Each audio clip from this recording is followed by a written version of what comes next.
माँ आप प्रेग्नेंट है? आप इस उम्र में प्रेग्नेंट कैसे हो गई? बेटा तुम्हारे पापा को गए कितने साल हो गए और तुम भी मेरा पता लेने के लिए नहीं आते थे, तो मैंने वहीं गांव के आदमी से शादी कर ली। और हाय रे मेरी फूटी किस्मत, शादी के कुछ समय बाद वो भी मुझे छोड़ के चला गया। छोड़ के चला गया मतलब? बेटा वो इस दुनिया में नहीं रहे और मेरे पास ना उनके जाने के बाद एक यही बच्चा था जीने का सहारा।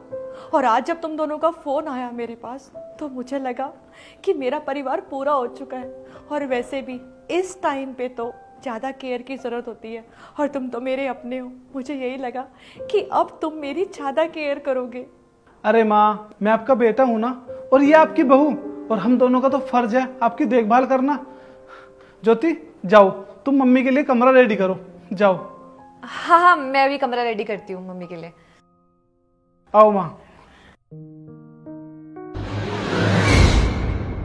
वैसे मम्मी जी आपकी प्रेगनेंसी को कितना टाइम हो गया है? यही बेटा लगभग कुछ 7 महीने हो गए हैं। और बेटा इस बार तो मैं चाहती हूँ कि भगवान जी मुझे बेटी दे। बेटी? पर ऐसा क्यों? बेटा बेटा तो मेरे पास है ही है, मैं चाहती हूँ कि इस बार मुझे बेटी हो जाए ताकि जाते जाते मैं अपने बेटे को उसकी बहन देती हुई जाऊँ। अरे वाह, ये तो फिर बहुत अच्छा हो जाएगा। मुझे भी ना एक छोटी सी नंद मिल जाएगी खिलाने के लिए। बस बेटा मेरा पेट भर गया, मुझसे और नहीं खाया जा रहा। अरे माँ अच्छा और ज्यादा खाना खाओगी तभी तो बच्चा हेल्दी पैदा होगा। तुम ऐसे नखरे मत किया करो, लो खाओ खाओ। यार अब ना मुझसे तुम्हारी माँ की सेवा बिल्कुल नहीं होती है। मैं नहीं कर सकती यार, उनका काम सारा दिन नौकर बना के रखती है मुझे।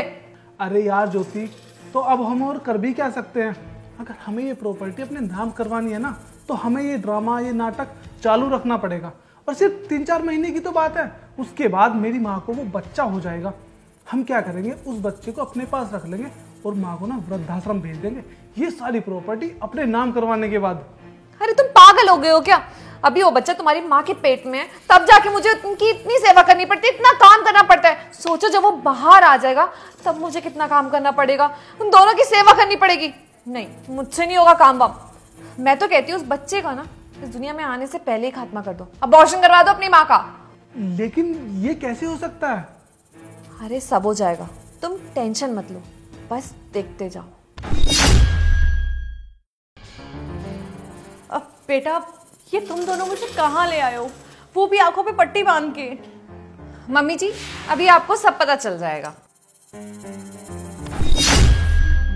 हॉस्पिटल? तुम दोनों मुझे हॉस्पिटल में क्यों लेकर आए हो? क्योंकि यहाँ पर आपका अबॉर्शन करवाना है। क्या तुम दोनों इतना गिर चुके हो कि तुम दोनों मेरा अबॉर्शन करवा रहे हो? देखिए मम्मी जी, अब मुझसे ना आपकी इतनी सेवा नहीं होती है, और कल को जब ये बच्चा आएगा तो उसकी भी सेवा मुझे ही करनी पड़ेगी, और फिर जब हमारा बच्चा होगा तब उसकी देखरेख कौन करेगा? तो बस आप ना अबॉर्शन करवा लीजिए। अगर ऐसी बात थी तो तुम दोनों मुझे घर पर ही बता देते। आज तो तुमने कमीनेपन की सारी हदें पार कर दी हैं। मैं अपना अबॉर्शन घर पर ही कर लेती। घर पे ही कर लेती? मतलब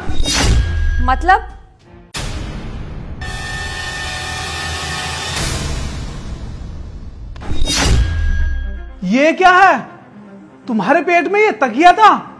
इसका मतलब आप प्रेग्नेंट नहीं थी, नाटक कर रही थी। ये था मेरा झूठ और अब मैं दिखाती हूँ तुम दोनों का सच।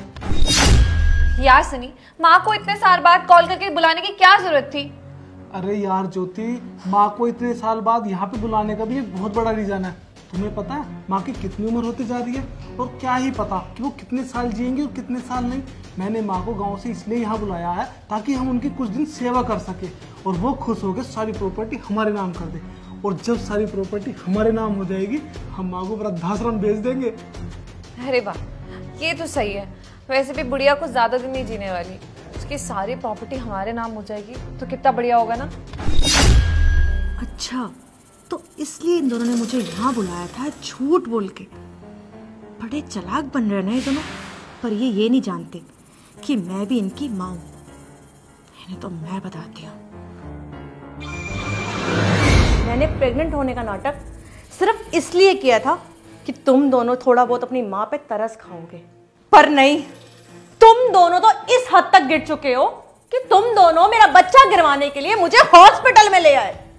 और ऊपर से तुम दोनों ये चाहते हो कि मैं अपनी सारी प्रॉपर्टी तुम दोनों के नाम कर दूं। कभी भी नहीं। वकील साहब आइए जरा। क्या हुआ? हॉस्पिटल में वकील साहब को देख के तुम दोनों के चेहरों के रंग क्यों उड़ गए?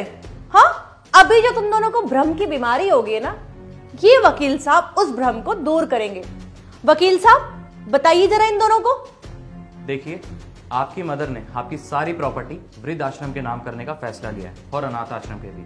और तो और ये घर भी अब ये रेंट पे चढ़ाने वाली है, और ये खुद वृद्ध आश्रम में ही रहेगी। मम्मी जी, आप ये हमारे साथ कैसे कर सकती हैं? अगर आप ये सारी प्रॉपर्टी और घर वृद्ध आश्रम अनाथ आश्रम में दे देंगी तो हम दोनों कहाँ जाएंगे? हमारे बच्चे को क्या मिलेगा? अरे तुम दोनों ने मेरी कौन सी परवाह करी है जो मैं तुम दोनों के बारे में सोचूं? अरे तुम दोनों ने एक बार भी मेरे बारे में सोचा कि मैं कहां रहूंगी, मैं क्या खाऊंगी, मैं क्या पीऊंगी? अरे जब तुम मेरे बारे में नहीं सोच सकते तो मैं तुम दोनों के बारे में क्यों सोचूं? देखिए, आप अपने बहू और बेटे के साथ ऐसा बिल्कुल नहीं कर सकती हैं। चुप कर तू अपनी माँ की कोख उजाड़ने चला था, जिस कोख से तूने जन्म लिया था। अरे बेशरम, तेरे जैसा बेटा होने से अच्छा है कि मेरी कोई औलाद ही ना होती। तू मेरा बेटा हो ही नहीं सकता। वकील साहब चलिए।